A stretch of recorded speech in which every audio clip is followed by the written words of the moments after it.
আসসালামু আলাইকুম। কেমন আছেন বন্ধুরা সবাই? আশা করি আল্লাহ তাআলা আপনাদের ভালো রেখেছেন। স্ক্রিনে যেই ছবিটি দেখতে পাচ্ছেন সেই ঘটনাটি ঘটেছে মূলত বরগুনাতে। যে এক স্কুল ছাত্রীকে প্রায় ৪ ঘন্টা ধরে ২ কুলাঙ্গার ধর্ষণ করেছে। তো আগে বলে রাখি যে মেয়েটি আত্মহত্যা করেছে, আর যেটার পক্ষে কোনো মতেই আমি সেটার পক্ষে না, কারণ আত্মহত্যা এটার আসলে সমাধান নয়। যাক, মেয়েটির মূলত আইনের প্রতি শ্রদ্ধাবোধ উঠে গেছে, কারণ আমাদের দেশের যে আইন সেটা বলার অপেক্ষা রাখে না যে আসলে এটা আইন আমাদের জন্য। এই আইন হলো সাধারণত বড় লোকদের জন্য, গরিবের বেলা তো ফাঁকা ঠনঠন। এই আইন হলো মাহিদের জন্য, পরিমনির জন্য, বেনিজিরের জন্য, মূলত তাদের জন্য এই আইনটা পারফেক্ট, আমাদের জন্য না। গরিবরা আসলে কোথাও গিয়ে ঠিকমতো বিচার পায় না, আর তারই পরিপ্রেক্ষিতে হয়তো মেয়েটি আত্মহত্যা করেছে, কারণ মেয়েটি জানে যে এই যারা ধর্ষক তাদের বিচার হতে ১০-১২ বছর সময় লাগবে, তারপর আইনের ফাঁক ফোকর দিয়ে তারা বের হয়ে আসবে। আর এই ১০-১২ বছরে সে আরো ২০ জনের অ্যাটলিস্ট আবার ধর্ষণ করবে। সে আইনের প্রতি আসলে যে তার আস্থা ছিল, আস্থাটা উঠে যাওয়াতেই হয়তো সে এই কাজটি করেছে। আর আমাদের দেশের ফেসবুক ইউটিউবাররা তারা মূলত গিয়ে যে দর্শন বা দর্শিতা সেই ফ্যামিলির ছবি উঠায়, তাদের সাথে কথা বলে, তাদের পিক উঠায়। মূলত তারা চায় যে তাদেরকে ভাইরাল করতে। আসলে তাদেরকে কি ভাইরাল করা উচিত? আমার মতে যে দর্শক তাদের ফ্যামিলির সবাইকে মূলত ভাইরাল করে দেওয়া উচিত, তাদের ছবি উঠিয়ে, কারণ তারাও দেয় কোনো না কোনোভাবে।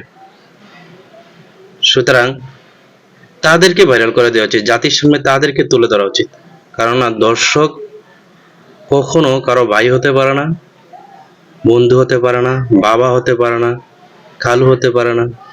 দর্শক দর্শকই, আর তার শাস্তি মৃত্যুদণ্ড, অথবা তার প্রাইভেট প্লেসটা কেটে দিতে হবে, অথবা তাকে জনগণের সামনে সরাসরি ব্রাশ ফায়ার করে মেরে ফেলতে হবে।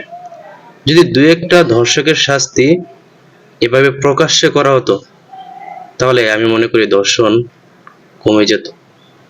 কিন্তু আমাদের দেশ এটা কখনো সম্ভব না। একটা ইসলামিক কান্ট্রিতে সাধারণত এটা সম্ভব। তবে সরকার চাইলে এরকম একটা আইন করতে পারে যে ধর্ষকের শাস্তি অ্যাটলিস্ট ৫ দিনের মধ্যে কার্যকর করতে হবে।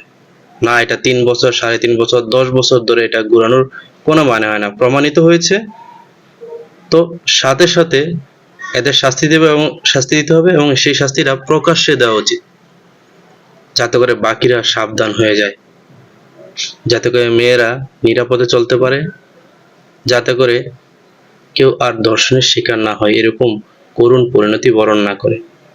সর্বোপরি আমি আবারও বলি যে আত্মহত্যা কখনোই কোনো কিছুর সমাধান নয়। আমরা চাই দর্শকের শাস্তি প্রকাশ্যে হোক এবং জনসম্মুখে হোক, যাতে করে বাকিরা একটা মেসেজ পেয়ে যায় যে হ্যাঁ, ধর্ষণ করা যাবে না, কারণ শাস্তি দুনিয়াতেই পেতে হবে।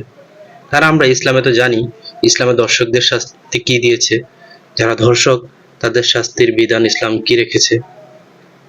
অবিবাহিত হলে এক ধরনের শাস্তি, আর বিবাহিত হলে আরেক ধরনের শাস্তি। সরকারের কাছে আমার এই কামনা, এই ফ্যামিলির পাশে দাঁড়ান এবং যারা ধর্ষণ করেছে তাদের যথোপযুক্ত শাস্তি প্রকাশ্যে দিন, এবং সেটা বছরের পর বছর ঘুরিয়ে নয়, অল্প কিছুদিনের মধ্যে, যত দূর সম্ভব ৫ দিন, ৭ দিন, ১০ দিনের মধ্যে তাদেরকে আইনের আওতায় নিয়ে এসে সাথে সাথে তাদেরকে শাস্তি দেওয়া হোক। আপনারা যদি একমত থাকেন তাহলে কমেন্টস করে জানাবেন। তবে এটা আমার মতামত, কারণ একটা ফ্যামিলি এতদিন ধরে সাফার করতে পারবে না। তারা যাতে ন্যায় বিচার পায়, আমি ন্যায়ের পক্ষে, অন্যের বিপক্ষে। যে দর্শন করবে তার শাস্তি এরকমই হওয়া উচিত আমার মতে। ভালো থাকবেন সবাই। আসসালামু আলাইকুম।